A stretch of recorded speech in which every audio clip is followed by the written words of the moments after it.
All right, we are back. It has been 12 hours of this Stanley 130 sitting in some 5% vinegar now overnight. You can see there's a bit of condensation that's actually happened on the inside of the tub. We'll actually see what that looks like very shortly. Hopefully it's loosened off some of that rust. I'm going to tuck my sleeves in, and then we'll start to get into some scrubbing, I guess. Of course, put on some gloves to help with it. It's going to be frightfully cold, probably maybe 4 degrees cold type of solution, but we will see how that goes. All right.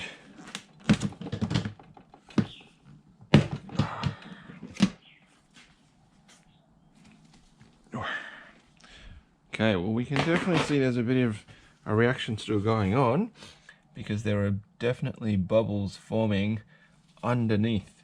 I can see that there's bubbles still rising from the actual sole of it. I mean, depending on how much comes off, how much doesn't come off, there's some very fine micro bubbles over here on the actual lever cap that's streaming off. We might potentially put it back in solution and let it sit for a bit longer. So we'll just, well, let's just start with the actual iron itself. There you go.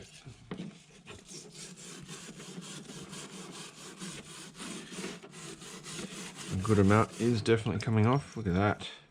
Hey. A lot of that's just flaked off quite nicely.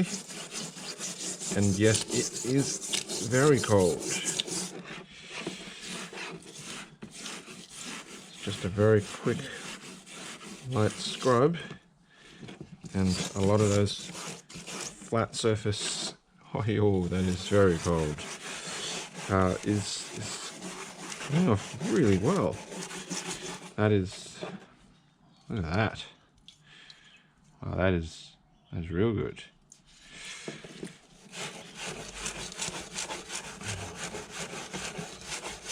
There is still some that is, I guess, being a little bit more stubborn on the back there, but very pleased with how much of that just scaled off very rapidly, although this is probably being a bit more stubborn. Let's go back onto the other side.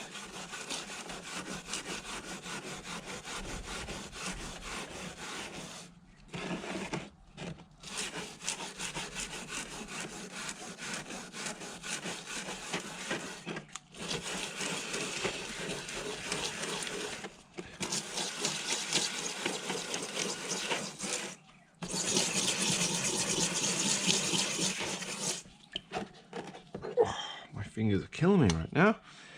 Okay, so that's still quite stubborn, but a lot of that surface rust just came off very, very quickly, very easily. So let's just put that back.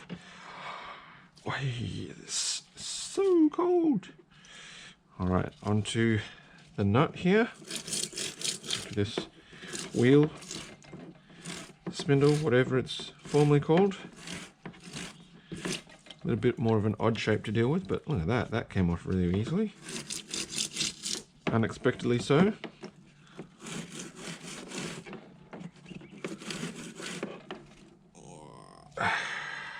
Wish I had some cotton gloves that I could have put on underneath these nitrile gloves.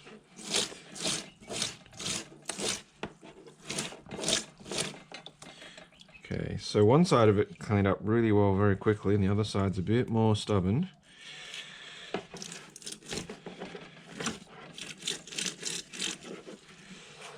This is where, yeah, doing this in summer is definitely a far easier choice to work with, because this is just murdering my fingers on how cold this vinegar is right now.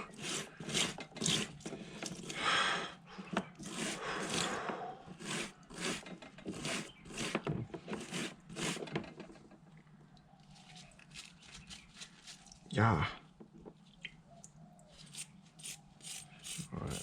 do it out of the solution then.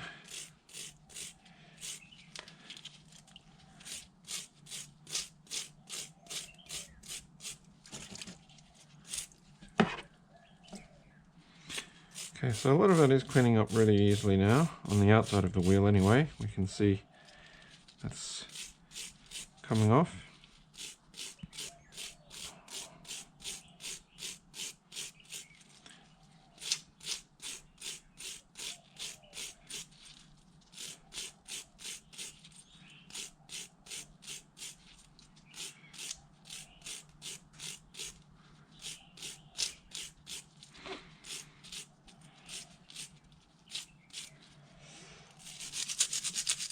Still bloody cold because there's still solution on it, and of course my fingers have been already chilled from foolishly trying to work in the solution.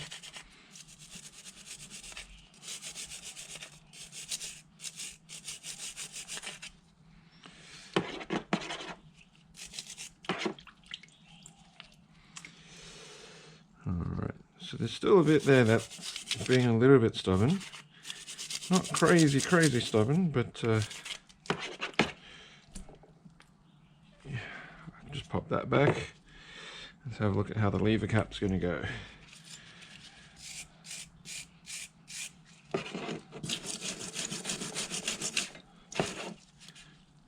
Okay, so there's some of it coming off quickly and others of it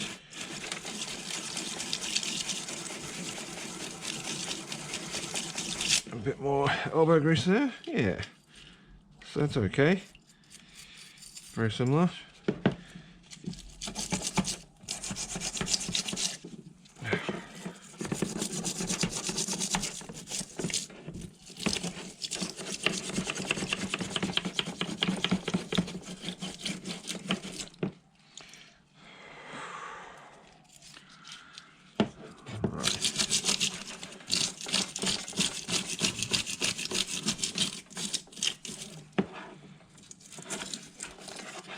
This is a bit of a tricky kind of shape to get into, that's for sure.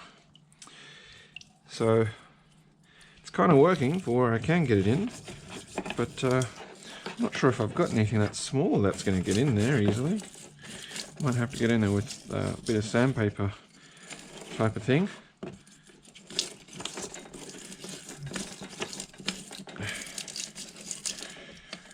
Might have to get in with the drill and the wire brush with that somehow.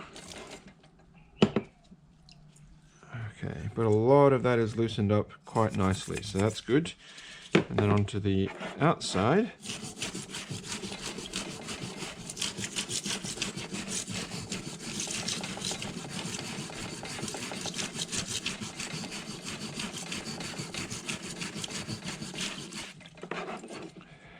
Oh, that's a bit tougher.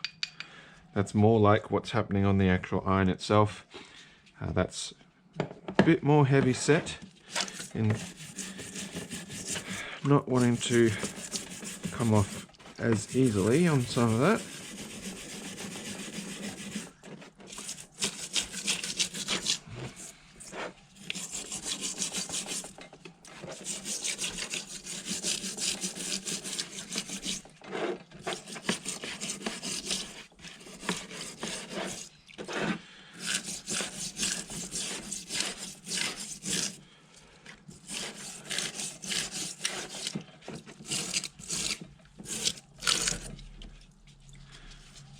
Alright, so a lot of that stuff is coming off reasonably on the back.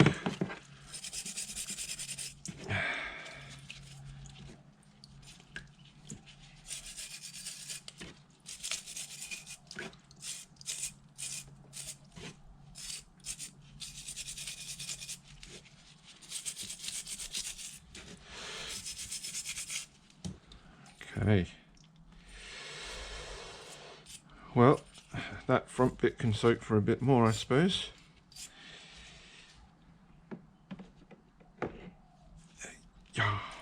Then, of course, the body. All right, well, we can already see some of that coloring's definitely lightened up. So, see how this...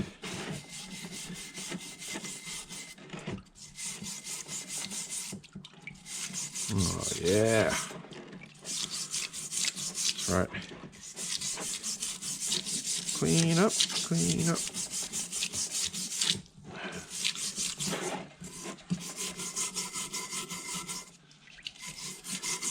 Coming along quite nice.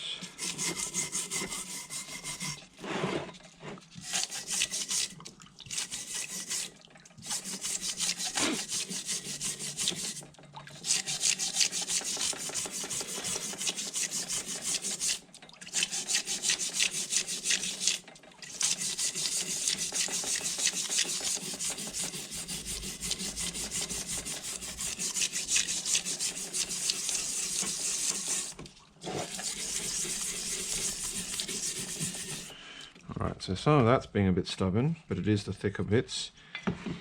So hopefully we'll be able to let that sit a little bit longer as well. The other bits, and see how much of that will come off. Yeah, these cheeks are also being a little bit more stubborn.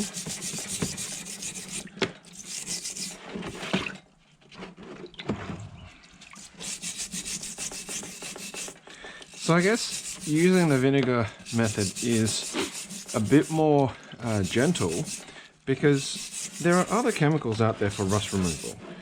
A mechanic friend of mine recommended using a particular solution. It started with D.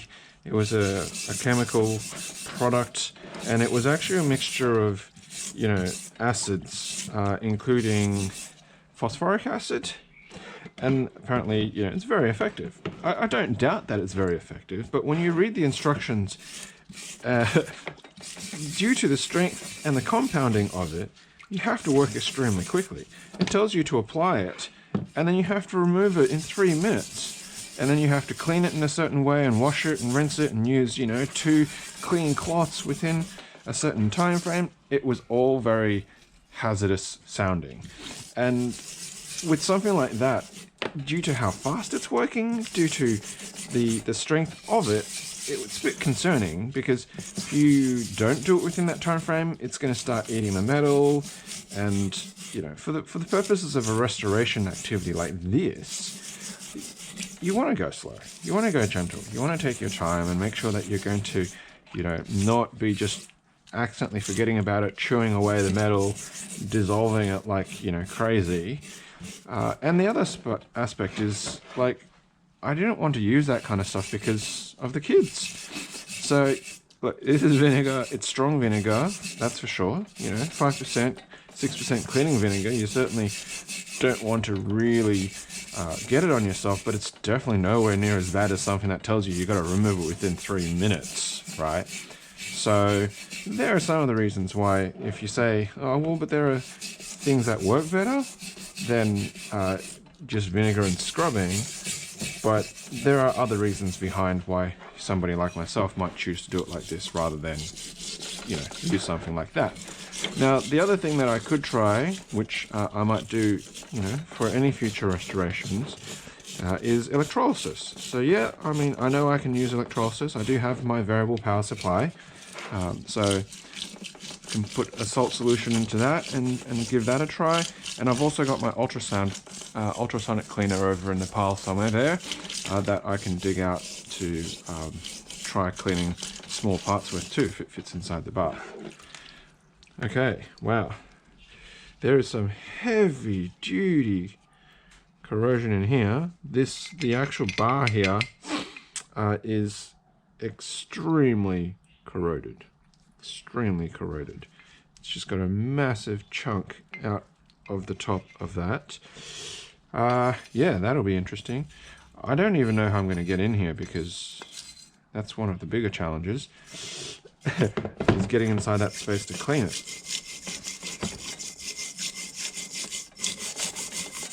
I'm just trying to clean up the mouth here.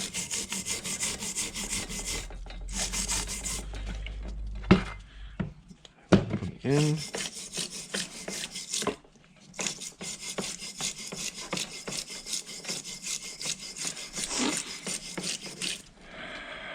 Okay, so it's definitely being very stubborn. All right.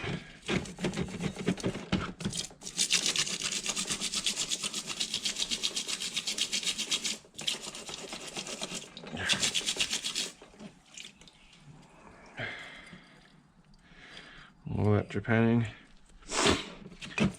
didn't save you, mate.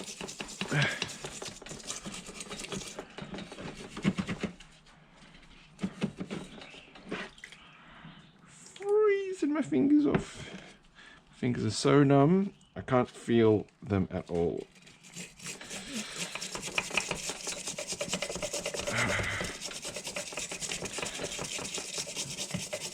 So this is where I guess if I used electrolysis or one of those stronger cleaning chemicals, I probably wouldn't have to be able to scrub so hard in these awkward positions, and then I'd be able to get that rust off on the inside a lot easier than doing it this way. But they're the small sacrifices we have to make.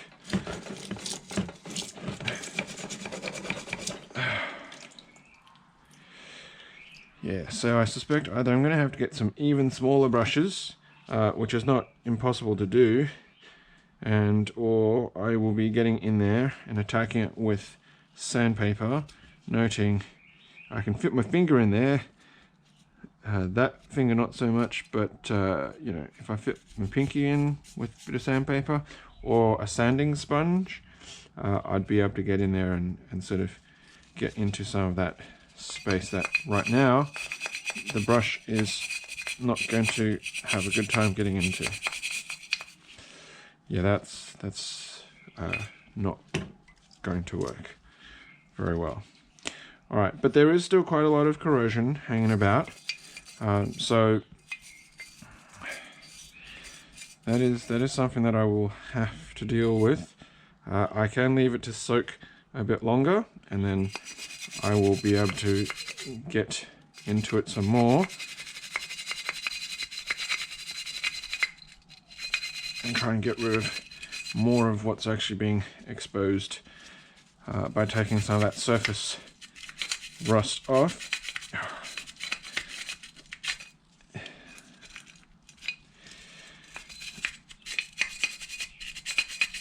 Thankfully, you know, because it is cold, it is actually slowing it, how fast it's eating the rust, so it does give me that sort of breathing space, gently, I suppose, as it were.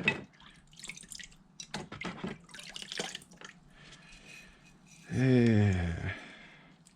I am a bit concerned though about that front bar, because it has been eaten quite badly, but if I need to somehow replenish it, yeah, I'm not really sure what's the best way of doing it.